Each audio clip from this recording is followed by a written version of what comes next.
In the event of a NATO war, on the alliance's eastern flank, moving and caring for injured Allied soldiers is Germany's responsibility. Up to 1,000 wounded soldiers a day could depend on Berlin's support.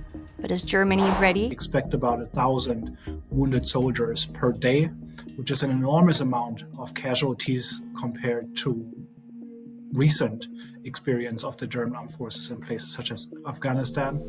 Berlin recently put its readiness to the test, carrying out its largest medical exercise in decades, rehearsing evacuations from Lithuania's border with Belarus to the German capital, and from there to a network of hospitals across Germany. The lessons at Quadriga 2026 could help NATO save lives on tomorrow's battlefield. DW correspondent Yuri Richetto went to where the medical rescue chain begins. I'm standing in front of the Bundeswehr's mobile surgical hospital here in Lithuania, a place where seconds can mean the difference between life and death.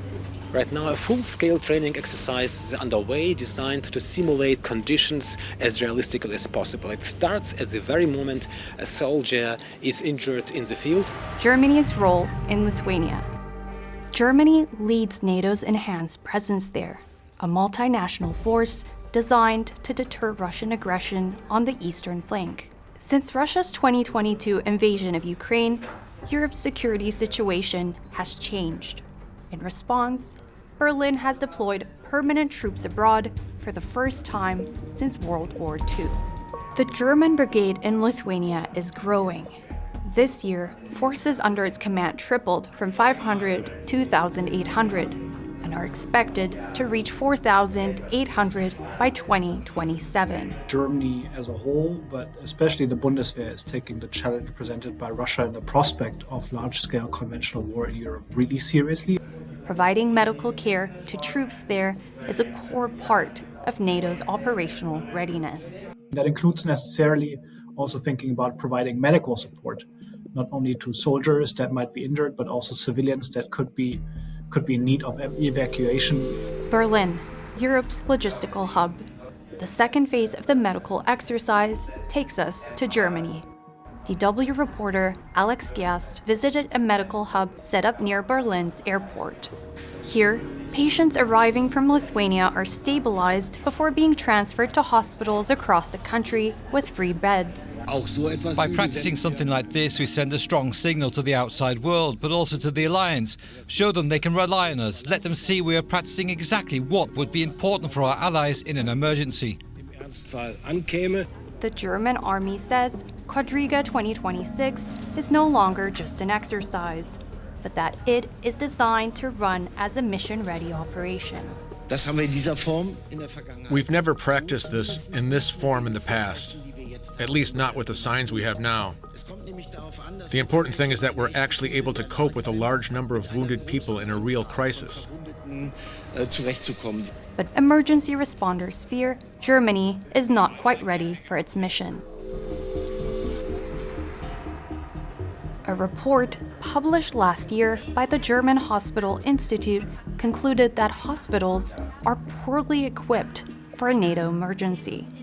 The study surveyed 165 hospital operators throughout Germany and found many gaps in its medical preparedness for war, including limited training for mass casualty situations and a lack of preparation for new types of battlefield injuries. Changing injuries, lessons from Ukraine. Modern warfare is changing injury patterns, particularly with the use of drones. The Ukraine war has already taught us something about the nature of injury patterns because it is now other types of injury patterns through drone attacks. These suicide drones will get much closer to the soldier, and as a result, not only individual extremities will be partially blown off, but also the whole body with open abdominal injuries, which are not really to be expected with other protected vehicles. This means that the patients are much more seriously injured, that much more complex surgical measures are necessary, and that the outcome is also much worse than was perhaps the case in the previous conflict. Severe burns, blast injuries, and gunshot wounds are expected to push medical staff to their physical and psychological limits. It means that medical professionals have to get ready intellectually, mentally, with the eventuality of not only having a surge of patients on a single day that already strains them mentally and physically, but to have a surge of patients every day for the duration of such a large-scale military conflict. Germany has also learned that long-term resilience of an army depends heavily on the quality and speed of medical care soldiers on the front receive, how quickly they recover, and whether they can return to duty. The Ukraine war is an essential learning factor for us. We look closely at what's happening there. We adapt our tactical procedures to it. Medics themselves are increasingly coming under fire. Attacks on medical facilities and personnel are rising, a phenomenon some now call healthicide. We see this in Ukraine indeed, that Russian drone operators specifically target Ukrainian combat medics and medical professionals close to the front line, but also further to the rear.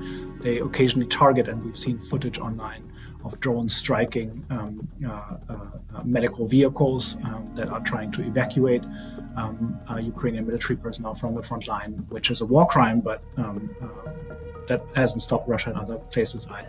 Evacuating large numbers of wounded soldiers while under potential drone fire adds a new layer of risk to every step of the rescue chain. The Red Cross is no longer operating under a protected status, but we've actually become a preferred target of enemies because we play an essential role.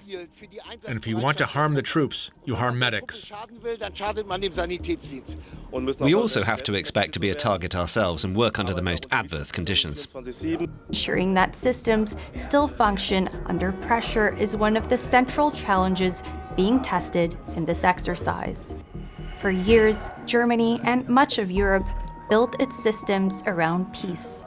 Now, it is being forced to prepare for something very different. My impression is that we are already resilient, but there will also be weaknesses. Recognizing them and eliminating them is the task of this exercise.